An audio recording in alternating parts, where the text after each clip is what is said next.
कहानी शुरू होती है ओगाडोगु की एक ठंडी सुबह से। शहर अभी सो रहा है, लेकिन राष्ट्रपति भवन की एक बालकनी पर कप्तान इब्राहिम ट्राओरे खड़े हैं। उनके हाथ में एक काला कोयले का टुकड़ा है।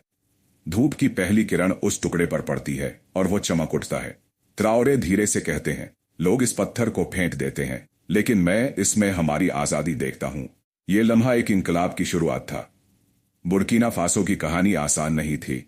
ये वो मुल्क था जिसे दुनिया ने हमेशा मादन का जरिया समझा।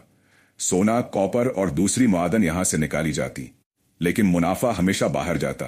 गांवों में बच्चे भूख से सोते, खेतों में काम करने वाले मजदूर बस धूल में लिपटे रहते।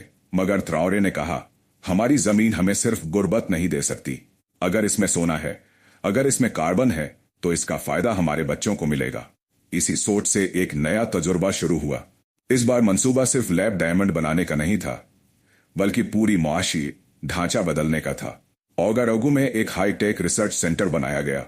यहां दुनिया भर से साइंसदान बुलाए गए। सेंटर के पहले दिन का नजारा किसी फिल्म से कम नहीं था।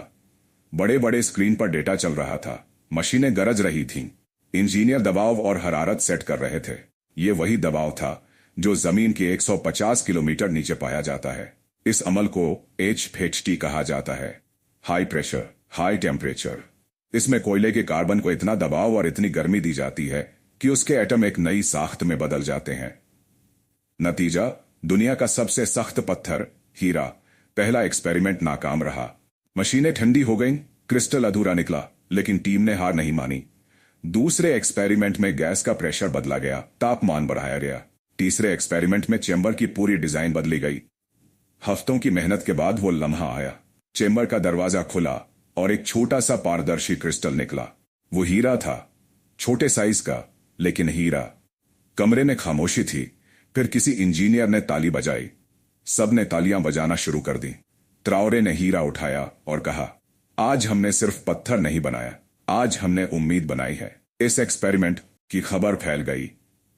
ग्लोबल न्यूज चैनलों ने इसे अफ्रीका का साइंस रिवॉल्यूशन कहा। मगर कुछ ताकतों के कान खड़े हो गए। उन्हें डर था कि अगर यह तजुर्बा कामयाब हुआ तो अफ्रीका को पहली बार अपनी दौलत पर कंट्रोल में। पहले हीरे के सामने आने की खबर ने दुनिया भर में हलचल मचा दी। न्यूज चैनलों पर हेडलाइन बनी, अफ्रीका के छोटे मुल्क में साइंस का करिश्मा, कोयले से हीरा बना। मगर यही वो पल था जब असली दबाव शुरू हुआ। बड़े डायमंड कार्टेल्स ने बयान दिए कि ये हीरे ग्लोबल मार्केट को डिस्टर्ब करेंगे। कुछ वेस्टर्न बैंकों ने बुर्किना फासो को दिए जाने वाले कर्ज रोकने की धमकी दी। ओगाडोगु में माहौल गर्म हो गया। एक तरफ लैब में काम जारी था, दूसरी तरफ सोशल मीडिया पर प्रोपेगेंडा फैलाया जा रहा था कि ये हीरे नकली हैं और इनकी कोई वैल्यू नहीं। ट्राओरे ने अपनी टीम को बुलाया। कॉन्फ्रेंस रूम में स्क्रीन पर रिपोर्टें चल रही थीं। उन्होंने कहा, यह सिर्फ लैब का तजुर्बा नहीं, ये हमारी कौम का तजुर्बा है। हमें अपने लोगों को सच्चाई दिखानी होगी। अगले ही हफ्ते हुकूमत ने लैब के दरवाजे अवाम के लिए खोल दिए। सहाफी, यूनिवर्सिटी के स्टूडेंट्स और मजदूर यूनियनों के नुमाइंदे अंदर लाए गए। उन्हें पूरा प्रोसेस दिखाया गया, कैसे कोयले का टुकड़ा मशीन में जाता है और हफ्तों बाद हीरे की शक्ल में निकलता है।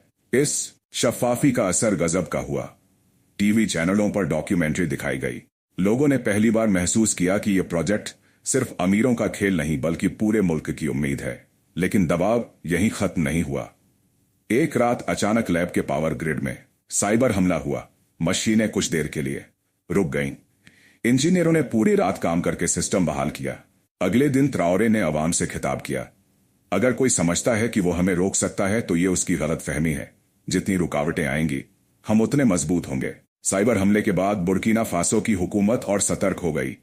लैब की सिक्योरिटी सिस्टम पूरी तरह अपग्रेड कर दी गई। हर हीरे को ब्लॉकचेन सर्टिफिकेट से जोड़ा गया ताकि कोई शक न रहे। इसी बीच दुनिया की बड़ी ताकतों ने इंटरनेशनल मीटिंग बुलाई। जिनीवा के हॉल में अफ्रीका, एशिया और यूरोप के प्रतिनिधि बैठे थे। माहौल तनाव भरा था।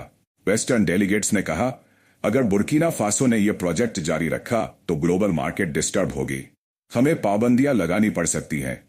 ट्राओरे वहां मौजूद थे। उन्होंने माइक उठाया और कहा, हमारा कसूर यह है कि हमने अपनी जमीन का हक मांगा है। अगर आप हमें रोकेंगे तो हम फिर भी जारी रखेंगे। उनके ये अल्फाज हॉल में गूंजे। कुछ मुल्क खामोश रहे, मगर अफ्रीका के कई मुल्क खड़े हो गए और बोले, हम बुर्किना फासो के साथ हैं। ये लम्हा इतिहास में दर्ज हो गया। पहली बार अफ्रीका के इतने मुल्क एक साथ खड़े थे। ओगाडोगू में ये खबर पहुंचते ही लोग जश्न में निकल आए। सोशल मीडिया पर हैशटैग ट्रेंड करने लगा, अफ्रीका का गौरव। लेकिन दबाव अभी खत्म नहीं हुआ। अगले ही हफ्ते कुछ बड़े क्लाइंट्स ने अपने ऑर्डर कैंसिल कर दिए। मार्केट में अफवाह फैलाई गई कि ये हीरे टिकाऊ नहीं। ट्राओरे ने जवाबी कदम उठाया। उन्होंने एक ग्लोबल इन्वेस्टमेंट समिट का ऐलान किया और दुनिया भर के इन्वेस्टर्स को बुलाया। समिट के दिन ओगाडोगू का हॉल खचाखच भरा था। स्क्रीन पर डॉक्यूमेंट्री दिखाई गई कि कैसे ये हीरे सिर्फ कारोबार नहीं बल्कि स्कूल, अस्पताल और रोजगार के दरवाजे खोल रहे हैं। हॉल में ताली बजने लगी।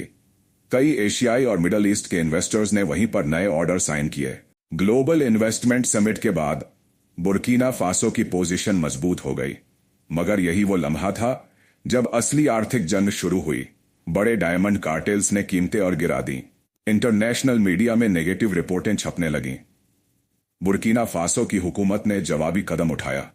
एक नई पॉलिसी आई, हम अपने हीरे लोकल करेंसी में बेचेंगे। ये ऐलान पूरी दुनिया में सुर्खियों में आ गया। डॉलर पर इन्हिसार कम होना शुरू हुआ और अफ्रीका के कई मुल्कों ने इस आइडिया को सपोर्ट किया। वेस्टर्न ताकतों ने नई पाबंदियों का ऐलान किया। कुछ देशों ने बुर्किना फासो के बैंकिंग चैनल ब्लॉक कर दिए। लेकिन इस बार ट्राओरे पहले से तैयार थे। उन्होंने कहा, अगर हमें बाहर से दरवाजे बंद किए जाते हैं तो हम अपने दरवाजे खोलेंगे।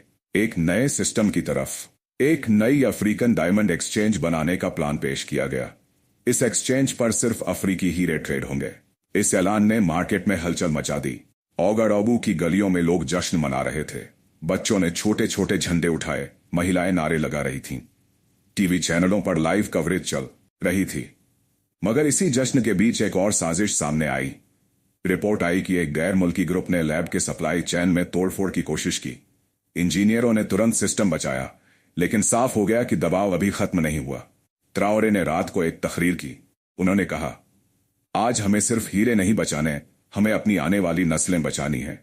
ये लड़ाई अब सिर्फ कारोबार की नहीं, ये हमारी पहचान की लड़ाई है। पार्ट के आखिरी सीन में ड्रोन शॉट ओगाडोगू का पूरा शहर दिखाता है। हर गली में रोशनी है। लैब की इमारत जगमगा रही है। स्क्रीन पर लाइन आती है। ओगाडोगू की रात किसी ईद के जश्न जैसी लग रही थी। हर गली, हर चौक पर रोशनी थी। लोग घरों की छतों पर खड़े थे। बच्चे हाथों में छोटे झंडे लिए दौड़ रहे थे। लैब के बाहर हजारों लोगों की भीड़ थी। ड्रमों की आवाज आसमान में गूंज रही थी। ट्राओरे बालकनी पर आए। उनके चेहरे पर थकान थी, मगर आंखों में एक अलग चमक। हाथ में सबसे बड़ा हीरा था जो अब तक लैब में बना था। उन्होंने भीड़ की तरफ देखते हुए कहा, यह सिर्फ पत्थर नहीं, ये हमारी मेहनत का सबूत है।